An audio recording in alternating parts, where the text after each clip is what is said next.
Malaking halaga raw ng pera ang hindi pa nababawi ni Sparkle Beauty Queen and Miss Universe Philippines 2020 Rabia Mateo matapos mabiktima sa isang hinihinala niyang investment scam. It's been like 2 years na okay naman yung investment.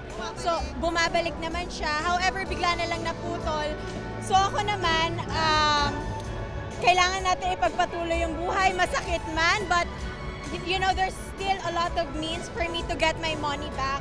So, I'm still praying and hoping na sana mabalik. Sana sa mga kababayan natin to be very careful with their money. Kasi hard-earned yun eh.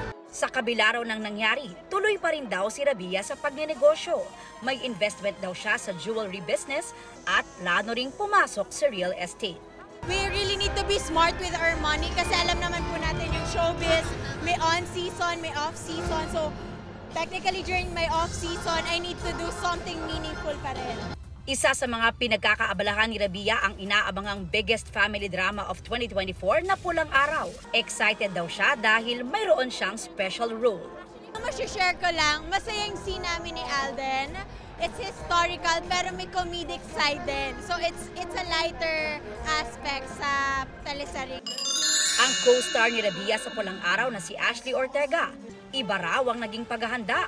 It's a very sensitive role, so kailangan you have to do your research, and I was able to interview real comfort women. So, dun ako manggagaling manghugot.